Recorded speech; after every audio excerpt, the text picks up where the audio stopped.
Hi guys, we are as to explain. कहानी की शुरुआत में हम हमारी फीमेल लीड को देखते हैं जो कि अपने बारे में हमें बता रही थी।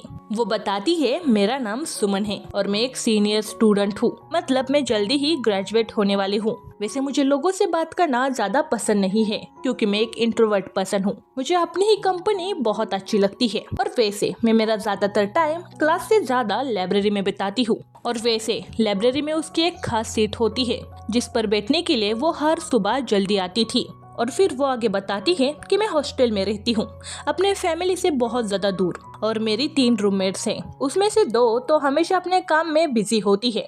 अगर कभी उनको मेरी जरूरत पड़े तभी वो मुझे कहीं याद करती है। पर उसमें से एक मेरी अच्छी दोस्त है और उसका नाम फूमी है, जो कि एक इन्फ्लुएंसर है और सोशल मीडिया पे उसके बहुत ज्यादा फॉलोवर्स हैं। वैसे वो बहुत ज्यादा फेमस है। और इसी बीच हमें पता चलता है कि सुमन को एनिमल का डॉक्टर बनना है, लेकिन वो किसी भी एनिमल को घायल देखती है या चोट लगे हुए देखती है तो वो बहुत ज्यादा डर जाती है। उसे सर्जरी करने में भी बहुत ज्यादा डर लगता है, जिससे वो बहुत ज्यादा परेशान हो जाती है। पर वो एनिमल्स को बहुत ज्यादा पसंद किया करती थी और उन्हें कुछ भी होता था तो उसको बहुत ज्यादा बुरा लगता था। इसीलिए उसने डिसाइड किया था कि कुछ भी हो जाए पर मैं एनिमल की डॉक्टर बन के ही रहूंगी। और अब हमें सुमन के लव लाइफ के बारे में भी पता चलता है। कॉलेज के फर्स्ट डे से ही सुमन एक लड़के को बहुत ज्यादा पसंद किया करती थी। कॉलेज के फर्स्ट डे ही सुमन ने उस लड़के को एक चिड़िया की हेल्प करते हुए देखा था। उस लड़के का नाम गोबिन था। गोबिन एक बहुत ही अच्छा लड़का था और वो बहुत ज्यादा दयालु भी था। सुमन गोबिन को बहुत पसंद किया करती थी। वो हमेशा उसे देखा करती थी, लेकिन उसमें इतनी हिम्मत नहीं थी कि वो गोबिन को अपनी फीलिंग्स बता सके। उसका सबसे बड़ा डर था रिजेक्शन, अगर गोबिन ने उसे मना कर दिया तो। लेकिन सुमन की एक खास बात थी, वो हर रात गोबिन के लिए एक लेटर लिखा करती थी, पर उसे भेजने की कभी उसने हिम्मत ही नहीं की थी। और वैसे गोबिन का ऑफिस लाइब्रेरी के बिल्डिंग के ठीक सामने ही था और यही रीजन था कि सुमन हर दिन लाइब्रेरी में जल्दी जाया करती थी और अपनी विंडो वाली साइड वाली सीट पे बैठा करती थी ताकि वो वहाँ से गोबिन को देख सके। और वो 4 साल से ऐसा ही कर रही थी। वो बस एक अच्छा मौका ढूंढ रही थी गोबिन से बात करने का, उसे अपनी फीलिंग्स बताने का। वो गोबिन को दूर से ही देखकर बहुत खुश होती थी। फिर सुमन हमें बताती है, मेरा ग्रेजुएशन कंप्लीट होने में बस अब 6 ही महीने बचे हैं और उसके बाद मैं शायद गोबिन को कभी नहीं मिल पाऊंगी। पर मैं बस यही दुआ करूंगी कि गोबिन जिसके भी साथ रहे बहुत खुश रहे, उसे एक उसकी जैसी ही प्यारी लड़की मिल जाए, वो अपनी लाइफ में बहुत ज्यादा आगे बढ़ जाए। लेकिन एक दिन जब सुमन अपने हॉस्टल से कॉलेज आ रही थी तभी उसका पैर फिसल के वो गिरने ही वाली होती है। लेकिन तभी गोबिन आकर उसे बचा लेता है और गोबिन को देखकर सुमन हैरान हो जाती है। खैर, सुमन के हाथ में जो एप्पल होता है वो गोबिन खा लेता है और फिर उसकी माफी मांगता है और उससे पूछता है, क्या तुम ठीक हो? और फिर वो वहाँ के एक पेड़ पर चढ़ जाता है और वो उसे बताता है कि ये एप्पल का पेड़ एक टीचर ने लगाया था अपने प्यार की याद में। फिर वो उसे एक न्यू एप्पल दे देता है और फिर वो उसे एक नोट भी देता है। तब सुमन उसे थैंक यू कहती है। इससे पहले कि वो और कुछ बात कर पाते तभी वहाँ पर टीचर आ जाती है और फिर गोबिन वहाँ से भाग जाता है। तब सुमन सोचती है, पिछले 4 सालों से मैं इस लड़के से बात करने की कोशिश कर रही थी पर आज उसने ही मेरे से बात की। क्या ये सचमुच प्यार का पेड़ है? खैर, फिर क्लास में आने के बाद सुमन उस नोट को खोल के देखती है पर उसमें लिखा हुआ उसे कुछ भी समझ नहीं आता क्योंकि वो अलग लैंग्वेज में लिखा था। इसीलिए वो लाइब्रेरी के इंचार्ज के पास आती है जो कि एक दादी थी और उनका नाम मिस गुन था। मैं लाइब्रेरी इंचार्ज मिस गुन को दादी कहूंगी। खैर, सुमन उस दादी को नोट दिखाकर इसके बारे में पूछती है। तब वो दादी उसे बताती है कि ये तो ताइवानी लैंग्वेज में लिखा है और इसमें लिखा है थैंक यू। तब सुमन ये जानकर खुश होती है। खैर, फिर वो दादी सुमन से एक हेल्प मांगती है और कहती है, क्या तुम तुम्हारे उस ताइवानी फ्रेंड से मेरे लिए एक एड्रेस कंफर्म करके आओगी? क्योंकि ताइवान में मेरा एक अच्छा दोस्त है जिसे कि मैं हमेशा लेटर भेजती हूँ पर अब तक उसका कोई भी रिप्लाई नहीं आया, इसीलिए मैं जानना चाहती हूँ कि वो एड्रेस सही है या गलत। तब सुमन मान जाती है क्योंकि उसे फिर से गोबिन से मिलने का मौका मिल रहा था। खैर, फिर वो गोबिन के ऑफिस आती है पर वो बहुत ज्यादा नर्वस होती है, इसीलिए वो अंदर जाने की हिम्मत नहीं कर पाती। तभी गोबिन ही बाहर आता है और सुमन से पूछता है, क्या तुम्हें कुछ चाहिए था? और फिर वो उसे ऑफिस में बुलाता है। खैर, जब सुमन ऑफिस के अंदर चली जाती है तो वो सोचती है कि फाइनली आज मैंने गोबिन का ऑफिस भी देख लिया। अब तक तो मैंने इसे विंडो से ही देखा था खैर उसके बाद वो गोबिन को उस दादी की प्रॉब्लम बताती है, लाइब्रेरी इंचार्ज की। सुमन उसे बताती है कि वो लाइब्रेरी इंचार्ज मिस गोइन मतलब वो दादी ताइवान में लंबे समय से कुछ लेटर्स भेज रही है, पर अब तक उसमें से एक भी लेटर का जवाब नहीं आया। और फिर वो गोबिन से पूछती है, क्या तुम अपने उस ताइवानी फ्रेंड से इस एड्रेस को चेक करके बताओगे कि ये सही है या नहीं, क्योंकि तुमने जो मुझे नोट दिया था वो ताइवान में था, इसीलिए मैं तुमसे हेल्प मांग रही हूँ। तब गोबिन भी कहता है, ठीक है, मैं इस एड्रेस के बारे में चेक करके तुम्हें जल्दी ही बताऊंगा। और सुमन बहुत ज्यादा नर्वस थी, इसीलिए वो जल्दी बातचीत खत्म करके वहाँ से भाग जाती है, क्योंकि उसने बहुत हिम्मत करके गोबिन से बात की थी। ये देखकर गोबिन भी हंसता है। खैर रात को सुमन अपने रूम में बैठकर एक लेटर लिखती है, जिसमें वो लिखती है कि आज उसको गोबिन से बात कर कर कैसा लगा। और हमें यहाँ पे पता चलता है कि ये उसका 92 लेटर है, जिसे वो अपने पास ही संभाल के रखेगी। तभी सुमन के पास उसकी रूममेट फॉमी आती है, जो कि उसे हक करके बहुत रोती है, क्योंकि उसका आज फिर से ब्रेकअप हो गया था। वो सुमन से कहती है, मेरे लाइफ में कितने लड़के आए और ब्रेकअप करके चले भी गए, पर तुम तो 4 सालों से एक ही लड़के के पीछे पड़ी हो। तुम्हें पता भी है कि वो फ्यूचर में जाकर तुम्हारा होगा या नहीं। तुम उसके लिए इतने लेटर्स लिखती हो तो कभी उसे भेज क्यों नहीं देती। तब सुमन कहती है, मुझे ऐसे ही प्यार करना पसंद है। खैर मेरा छोड़ दो और तुम बहुत थक गई हो, जाके सो जाओ। खैर अगली सुबह जब सुमन उठकर अपने स्टडी टेबल पर आती है अपने लेटर को ठीक से रखने के लिए, तभी उसे अपने कल रात लिखा हुआ लेटर नहीं मिलता। जब वो अपने फ्रेंड से इसके बारे में पूछती है, तब वो उसे बताती है कि मैंने सुबह ही वो लेटर गोबिन को भेज दिया। मुझे पता है कि तुम अपनी फीलिंग्स कभी उसे बताओगी नहीं, शायद तुम्हारा लेटर ही तुम्हारी फीलिंग्स उसे बता दे।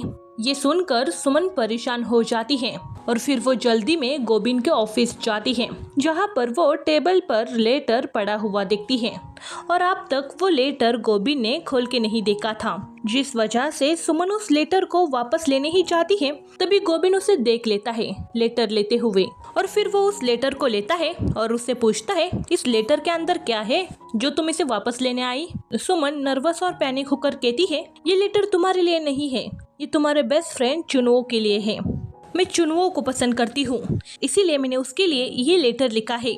ये सुनकर गोबिन शॉक हो जाता है और एक्साइटेड होकर कहता है, ओह तो तुम मेरे बेस्ट फ्रेंड चुनुओ को पसंद करती हो, तो ठीक है, मैं तुम दोनों की लव स्टोरी कंप्लीट करने में पूरी मदद करूंगा। ये सुनकर सुमन चुपचाप खड़ी रहती है, क्योंकि उसने सिचुएशन को और ज्यादा बिगाड़ दिया था। खैर इसी बीच वो लेटर लेकर वहाँ से भाग जाती है और बाहर आकर सोचती है, अब मैं चुनू नाम की मुसीबत में फंस गई, अब मैं उससे कैसे बाहर निकलूं। और अब गोबिन चुनू को हमेशा सुमन के कॉलेज में लेकर आया करता था। जब भी सुमन उन दोनों को दूर से देखती थी तो वो भाग जाती थी। एक रात फॉर्म सुमन को अपने न्यू बॉयफ्रेंड से मिलवाती है। तब सुमन फॉर्म के लिए बहुत खुश होती है। खैर सुमन अपने रूम में आके सोचती है, फॉर्म कैसी लड़की है, हर महीने में उसे कोई ना कोई पसंद आ जाता है और जो व्यक्ति उसे पसंद आता है वो उसे अपनी फीलिंग्स कन्फेस भी कर देती है और उसे डेट भी करती है और फिर वो उसे छोड़ भी देती है। वो किसी को भी अपने मन में बसा के नहीं रखती। खैर ऐसे ही दिन बीत जाते हैं। एक दिन जब सुमन लैब में होती है तभी वहाँ पे गोबिन और चुनुओ आते हैं। सुमन उन दोनों को देखकर घबरा जाती है और अब भागने का कोई चांस भी नहीं था, इसीलिए उसे उन दोनों को फेस करना ही पड़ता है। खैर गोबिन अपने बीमार कैट को लेकर आया था। सुमन उस कैट को चेक करती है। इसी बीच गोबिन सुमन से पूछता है, क्या कल तुम हमारे साथ मूवी देखने चलोगी, क्योंकि गोबिन का प्लान था इसी बहाने से चुनुओ और सुमन शायद डेट कर सकते हैं। खैर सुमन इसके बारे में अपने रूममेट फॉर्म को बताती है। तब फॉर्म उसे समझाती है, भले ही गोबिन को गलतफहमी हो रही है, पर तभी भी तुम्हें जाना चाहिए क्योंकि तुम्हारे पास है अच्छा चांस है गोबिन के साथ टाइम बिताने का। कम से कम तुम दोनों अच्छे फ्रेंड्स तो बन जाओगे। तब सुमन मान जाती है। खैर अगले सीन में हम उन तीनों को थिएटर में देखते हैं। सुमन को बहुत अच्छा लग रहा था क्योंकि वो गोबिन के साथ मूवी देख रही थी, लेकिन अचानक उसका मूड खराब हो जाता है क्योंकि वो एक रोमांटिक कपल को रोमांस करते हुए देखती है। जब वो उस लड़के को ठीक से देखती है तो वो हैरान हो जाती है क्योंकि वो लड़का फॉर्म का अभी बना हुआ न्यू बॉयफ्रेंड था। मूवी के बाद सुमन उस लड़के का पीछा करती है ताकि उसे रंगे हाथ पकड़ सके और इसी बीच वो एक बार में आ जाती है, लेकिन बार में कुछ आदमी उसे घेर लेते हैं। वो उस सिचुएशन से निकलने की कोशिश भी करती है, पर वो आदमी उसे जाने ही नहीं देते। तभी सही समय पर वहाँ पे गॉबिन आ जाता है और वो सुमन को उनसे बचा लेता है, पर सुमन अभी भी वहाँ से भाग जाती है। गॉबिन को कुछ भी नहीं समझ में आता कि ये लड़की ऐसा क्यों कर रही है। खैर, सुमन ने उस लड़के को वॉशरूम में जाता हुआ देखा था, तो वो भी उसके पीछे पीछे वॉशरूम तक जाती है और फिर वो चुपके से फॉर्म की न्यू बॉयफ्रेंड की वीडियो रिकॉर्ड करने लगती है, जो कि अपनी न्यू गर्लफ्रेंड के साथ रोमांस कर रहा था। लेकिन अचानक वो दोनों सुमन को देख लेते हैं और वो समझ जाते हैं कि ये लड़की मतलब सुमन उनका वीडियो बना रही है और वो जो लड़की होती है वो सुमन को मारने जाती है। पर वहाँ पे फिर से गॉबिन आकर सुमन को बचा लेता है और वो उस लड़की को सुमन से दूर रहने के लिए कहता है। और अब यहाँ पर फॉन्ग के बॉयफ्रेंड और गॉबिन में बहुत गंदी तरीके से लड़ाई होती है और सुमन भी उस लड़की से फाइट करती है। तभी वहाँ पर चुनू भी आ जाता है अपने फ्रेंड की मदद करने। तभी वहाँ पे सिक्योरिटी गार्ड आने के कारण गॉबिन, चुनू एंड सुमन वहाँ से भाग जाते हैं। वो तीनों जल्दी गॉबिन के ऑफिस आते हैं। सुमन गॉबिन के चोट पर बैंडेज लगाती है। जब गॉबिन भी सुमन के चोट पे बैंडेज लगाने जाता है तो वो दोनों बहुत ज्यादा करीब आ जाते हैं, पर सुमन बहुत ज्यादा नर्वस होती है। खैर, गॉबिन सुमन को बैंडेज लगाता है। उसी रात वो सोचने लगती है कि मैं फॉर्म को वो वीडियो कैसे दिखाऊं। खैर, वो इसके बारे में गॉबिन से भी बात करती है और कहती है मुझे बहुत ज्यादा टेंशन आ रहा है, मैं फॉर्म को कैसे बताऊं कि उसके बॉयफ्रेंड को मैंने किसी और के साथ देखा था और मैं उसको वीडियो भी कैसे दिखाऊं। तब गॉबिन कहता है तुम चिंता मत करो, वो वीडियो तुम मेरे पास भेजो, मैं उसको भेज दूंगा। मैं उसका एक फॉलोवर बनकर उसे वीडियो भेज दूंगा और वैसे भी ये उसके अच्छे के लिए है। खैर, फिर गॉबिन फोमी को वीडियो भेज देता है। खैर, फिर इसके बाद सुमन एंड गॉबिन लाइब्रेरी इंचार्ज के पास आते हैं, उस दादी के पास। वो उस दादी के घर जाते हैं। गॉबिन उन्हें बताता है कि मुझे वो एड्रेस मिल गया है जिस एड्रेस को अपने चेक करने के लिए कहा था, पर अब जिस फ्रेंड को लेटर भेजती है वो लेटर वाला आदमी वहाँ पे रहता ही नहीं, वो अपने न्यू घर में शिफ्ट हो गया है। ये सुनकर मिस गोइंग मतलब वो दादी बहुत ज्यादा सैड हो जाती है। फिर वो दादी उन्हें अपनी कहानी बताती है।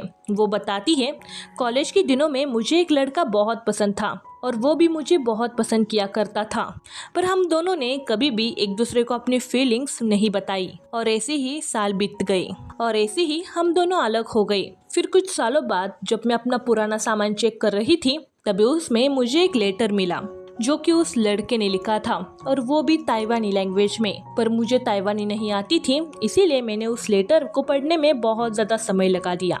खैर, उस लेटर में उस लड़के ने लिखा था कि वो मुझसे कितना प्यार करता था और जब मैं इस लाइब्रेरी में काम करने लगी तब मुझे उसका एक लेटर आया था और उसने एक सीडी भी भेजी थी जिसमें कि उसने कॉलेज के दिनों में मेरे लिए एक गाना गाया था, पर वो सीडी मेरे से कहीं तो खो गई। खैर, जब मैंने उसको लेटर भेजना शुरू किया तो उसका कोई भी जवाब नहीं आया और अब मुझे पता चल रहा है कि वो पर्सन वहाँ पे रहता ही नहीं। और अब कभी कभी मुझे बहुत ज्यादा रिग्रेट फील होता है कि मैंने उस लड़के को पहले क्यों नहीं बताया।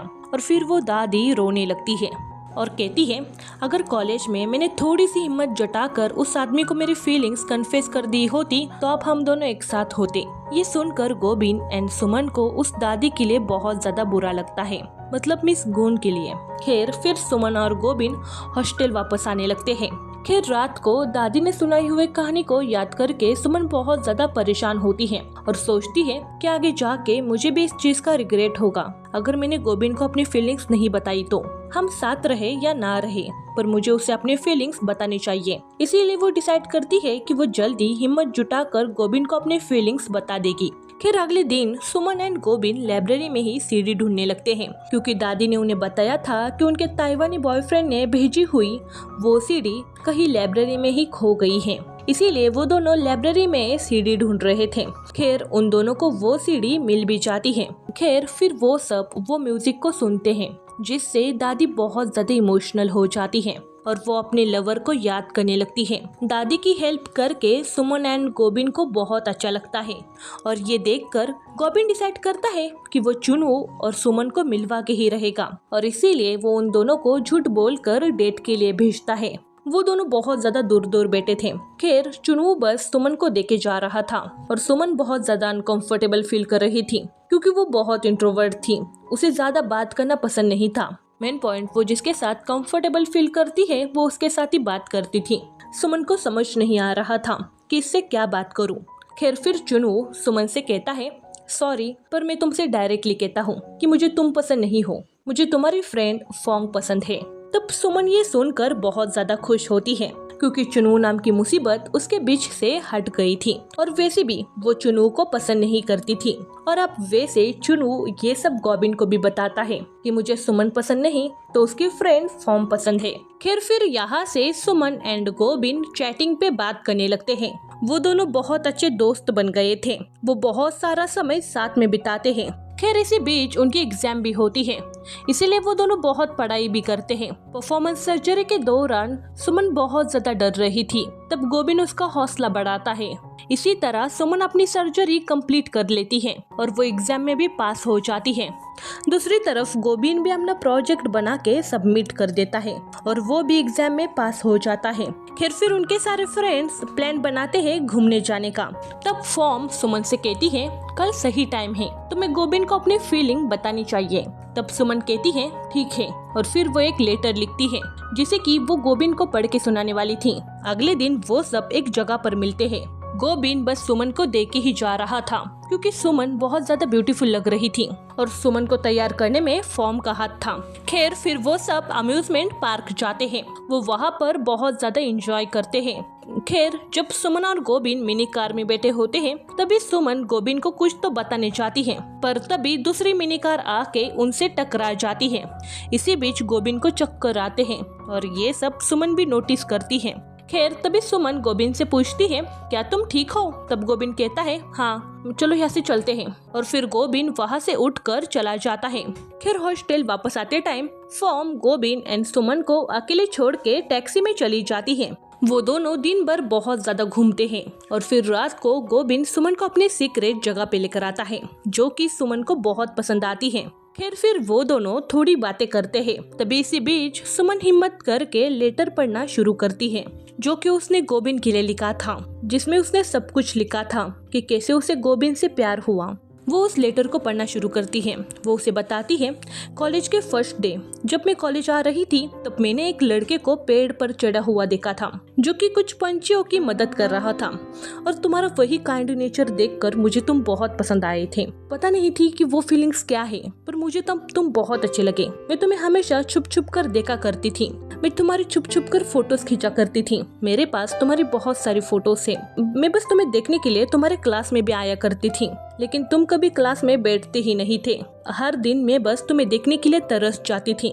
मुझे वो पल भी अच्छे से याद है जब मैं तुम्हें देखने के लिए क्या क्या करती थी। जब भी तुम मेरे आसपास होते थे तब मुझे अलग ही खुशी मिलती थी। मैं बस एक मौका ढूंढ रही थी तुमसे बात करने का, पर एक दिन फाइनली मुझे बचाने के चक्कर में तुमने मेरे से थोड़ी सी तो बात की, जिससे मैं बहुत खुश थी। फिर धीरे धीरे हमारी मुलाकात फिर से होने लगी उस ताइवानी लैंग्वेज की वजह से। फिर हम दादी से मिले, हमने उनकी हेल्प की। और गोबिन याद है वो लेटर जिसे मैं जब लेने के लिए आई थी तब मैंने कहा था कि मैं चुनुओं को पसंद करती हूँ, पर असल में वो लेटर मैंने तुम्हारे लिए लिखा था। मुझे और चुनुओं को मिलाने के लिए तुमने जो मेहनत की और जिसकी वजह से ही हम दोनों में फ्रेंडशिप हुई, वो दिन मैं कभी नहीं भूल सकती। मैं पिछले 4 सालों से गोबिन तुम्हें पसंद करती हूँ, ना कि चुनुओं को। मुझे ये सब एक सपने जैसा लग रहा है। मैंने इन 4 सालों में तुमसे मिलने के लिए, तुमसे बात करने के लिए क्या क्या किया है, मैं ये शब्दों में जाया नहीं कर सकती। मैं कितना तुम्हारे लिए तरसी हूँ ये मैं तुम्हें नहीं बता सकती, पर मुझे तुम बहुत पसंद हो गोबिन। तुम मेरी जिंदगी का एक हिस्सा हो और तुम्हारी जगह कोई नहीं ले सकता। तुम्हें बिना देखे मेरा दिन नहीं बनता। तुम्हारी वजह से ही मैंने सर्जरी करने की हिम्मत जुटाई है। थैंक यू मेरे कॉलेज के दिनों को इतना खास बनाने के लिए। अगर तुम मेरे लाइफ में नहीं होते तो मैं कभी इतनी खूबसूरत पल को जी नहीं पाती। जैसे ही सुमन गोबिन को आई लव यू कहने वाली होती है तब गोबिन उसे रोक देता है और कहता है, बस हम दोनों बस एक अच्छे दोस्त थे। ये सुनकर सुमन शॉक होती है। गोबिन आगे कहता है, मैं सबकी मदद करता हूँ, इसका मतलब ये नहीं ना कि मैं सबसे प्यार करके बैठूं। मैंने क्या तुम्हारी थोड़ी मदद की, तुमने तो गलत ही समझ लिया। देखो तुम्हें कुछ तो मिसअंडरस्टैंडिंग हुई है, मैं तुमसे प्यार नहीं करता। वैसे भी मेरे लाइफ में कोई और है जो कि बहुत खूबसूरत है, मेरी जैसी ही है, बहुत ज्यादा शर्माती है, बहुत ज्यादा काइंड है और बहुत क्यूट भी है। वो जैसी है वैसे उसको रहना बहुत पसंद है। दुनिया के लिए वो खुद को बदलती नहीं। वैसे ग्रेजुएशन के बाद मैं तुम्हें उससे जरूर मिलवाऊंगा।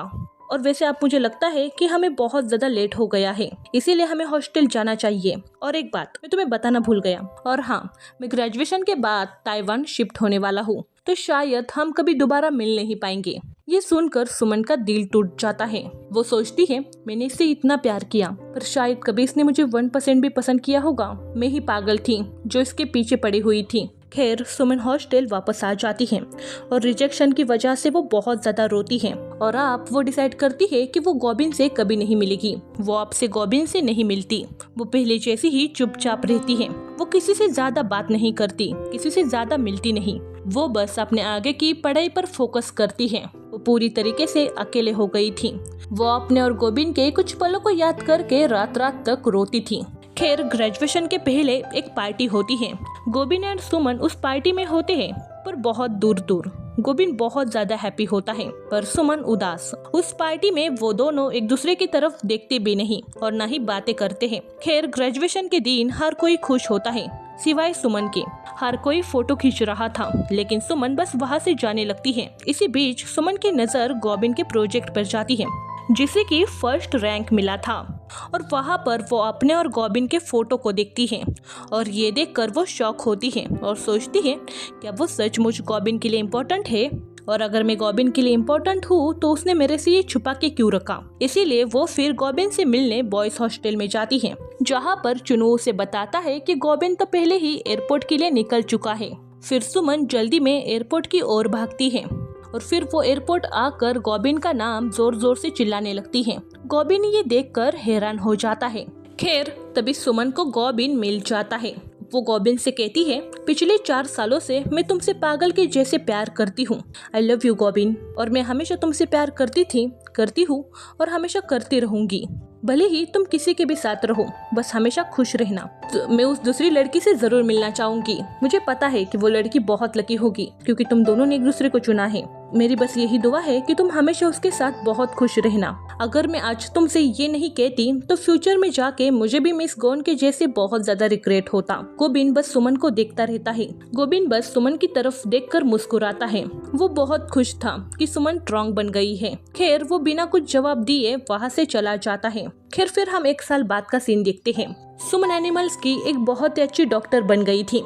उन सारे फ्रेंड्स ने मिलने का डिसाइड किया था, जहाँ पर फॉर्म सुमन को देखकर हैरान थी, क्योंकि सुमन बहुत ज्यादा बदल गई थी। उसने अपना पूरा लुक चेंज कर दिया था। खैर, इसी बीच सुमन को भी पता चलता है कि फॉर्म एंड चोंग अब एक दूसरे को डेट कर रहे हैं और वो एक कपल बन गए हैं। और वैसे सुमन के बाकी फ्रेंड्स भी सक्सेसफुल बन गए थे, पर किसी को भी गोबिन के बारे में कुछ भी पता नहीं था। सबको बस यही लग रहा था कि गोबिन ताइवान में है। और फॉर्म से सुमन को पता चलता है कि लाइब्रेरी इंचार्ज मिस गुन की डेथ हो गई है। ये सुनकर सुमन बहुत ज्यादा उदास हो जाती है। खैर, फिर रात को सुमन अपने जब घर जा रही थी तभी उसे गोबिन की बहुत याद आती है, और इसीलिए वो उसके सीक्रेट जगह पर आ जाती है। वो जगह पहली जैसी अच्छी नहीं थी, वो थोड़ी गंदी हो गई थी। खैर, सुमन उस जगह को साफ करने लगती है। तभी सुमन को वहाँ के लेटर बॉक्स से एक लेटर मिलता है, जो कि वहाँ पे गोबिन ने रखा था। तब सुमन जल्दी से उस लेटर को पढ़ना शुरू करती है। उस लेटर में गोबिन ने अपने फीलिंग्स को लिखा था। एक्चुअली गोबिन कभी भी ताइवान शिफ्ट नहीं हुआ था। वो ताइवान गया तो था, पर मिस गुन के वो उस कॉलेज वाले फ्रेंड को ढूंढने के लिए। वहाँ पे जाके गोबिन को पता चला कि मिस गुन के लवर की मौत कुछ साल पहले ही हो चुकी थी और उनकी एक फैमिली भी थी। खैर, फिर गोबिन उनके पुराने सामान और लेटर वापस लाकर मिस गुन को देता है। मिस गुन अपने लवर के लेटर पढ़ के बहुत ज्यादा इमोशनल हो जाती है। अभी आपकी लवर की आत्मा को शांति मिल जाएगी, क्योंकि उनकी भी आखिरी इच्छा थी कि ये लेटर्स आपको मिले। खैर, फिर वो दोनों उस लेटर की छोटी सी बोट बना के पानी में बहा देते हैं। और उसी वक्त गोबिन को भी याद आता है कि सुमन ने भी उससे कहा था कि वो उससे प्यार करती है। और अब यहाँ पर गोबिन कुछ बातें रिवील करता है। जैसे ही पहली बार सुमन ने गोबिन को देखा था, वैसे ही उसी टाइम गोबिन ने भी सुमन को देखा था, और उसे सुमन से पहली नजर में ही प्यार हो गया था। उसे सुमन बहुत अलग लगी थी। जब गोबिन पेड़ पर चढ़ा था तब भीड़ में हर कोई उसका वीडियो निकाल रहा था, लेकिन सुमन की आंखों में उसे एक अलग चिंता दिखी थी उसके लिए, जैसे कि उसे डर था कि मैं कहीं गिर ना जाऊं। उसी दिन से वो सुमन का पीछा करने लगा। वो जानबूझकर हमेशा सुमन के आसपास रहता था। वो सुमन के क्लास में जाता था उसे देखने के लिए, पर उसी टाइम सुमन गोबिन के क्लास में होती थी। इसीलिए भले ही वो एक दूसरे से बहुत ज्यादा दूर थे, पर वो इतने ही एक दूसरे के करीब भी थे। जब भी सुमन उसे देखने की कोशिश करती थी तब तक गॉबिन उसे देख भी लेता था, लेकिन गॉबिन में भी हिम्मत नहीं थी कि वो सुमन को अपनी दिल की बात बता सके। एक दिन हिम्मत करके वो सुमन से बात करने के लिए आया था, लेकिन जब उसने सुमन को गिरते हुए देखा तो उसने उसे बचा लिया। वो सुमन से और ज्यादा बात करना चाहता था, पर उसे डर था कि कहीं टीचर न देख ले। इसीलिए उसने ताइवानी भाषा में सुमन को एक नोट दिया ताकि उसका मीनिंग पूछने के लिए तो सुमन उसके पास आए, लेकिन सुमन ने किसी और से ही उसका मतलब पूछ भी लिया। खैर, फिर लाइब्रेरी इंचार्ज मिस गुन की वजह से हम दोनों ने साथ में बहुत सारा समय बिताया और इससे मुझे तुमसे और ज्यादा प्यार होता गया। जब भी तुम मेरे आसपास होती थी तब मुझे बहुत ज्यादा खुशी होती थी। उसने सोचा था कि ग्रेजुएशन के बाद वो सुमन को प्रपोज करेगा, लेकिन भगवान को कुछ और ही मंजूर था।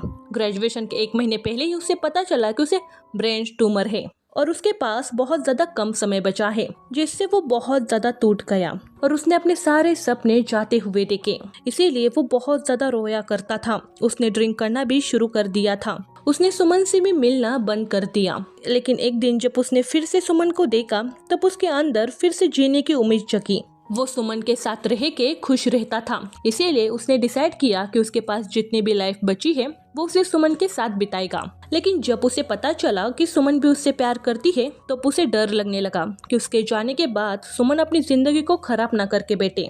उसके पास बहुत बड़े बड़े सपने थे जिसे अभी पूरा करना उसे बाकी था। उसे भुलाना सुमन के लिए बहुत मुश्किल हो जाता, और अगर उसकी बीमारी के बारे में सुमन को पता चल गया तो वो अपने करियर को साइड में रखकर उसकी देखभाल करती।